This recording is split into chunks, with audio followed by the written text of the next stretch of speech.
Hello everyone. This week we wanna talk about a little about one of other cancer symptoms and actually one of other patients' questions about lung cancer have been coughing for prolonged period. But the patient is more anxious and more worried now in this way that as I just said, like the news. I've been coughing for a prolonged period. Should I worry about? If you've been coughing for 3 weeks, you should see a doctor. It can be an asthma, it can be reflux disorder, bronchitis, drug-induced post-infection bronchiectasis, and actually it can be lung cancer. When see a doctor, say your concomitant symptoms or your features. For example, if you use damn cigarette, the other symptoms is just hemoptysis, coughing up blood from your lungs, and it can be very serious if you are a smoker. The second one is just unintentional weight loss. Unintentional weight loss can be significant if you lose weight 5% or more during 6 to 12 months.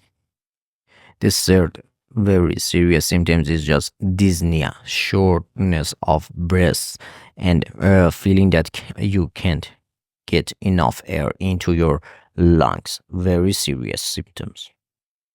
About the other symptoms is just chest pain. In the case of the chest pain, maybe the doctors at the first evaluate your heart and after that evaluate your lungs. Finally, the other common and unspecific symptoms is just weakness and fatigue during the day that you can experience.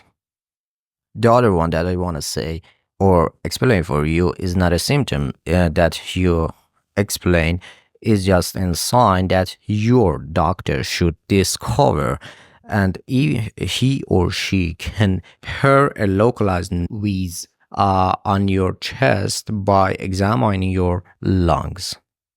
So, based on oncology reference, every patient suspected of having lung cancer should have a chest computed tomography CT scan that provide very useful information about the structure of the lungs and the bones and the heart, and we can see every mass or nodule in lung. So the final image that I want you to see very carefully is this, that is a guideline for the follow-up of the nodule in your CT scan. So when you actually do CT scan and the doctor see a nodule in your CT, the follow-up is in this way, that for every size of the nodule, 4 millimeter, 4 to 6 millimeter, 6 to 8 millimeter, or more than 8 millimeter, for each group we have the low risk patient and the high risk patient. And one of the features that puts you in the high risk patient and the high risk group is just using cigarette, hubble bubble, or the vape. So don't put yourself in high risk group.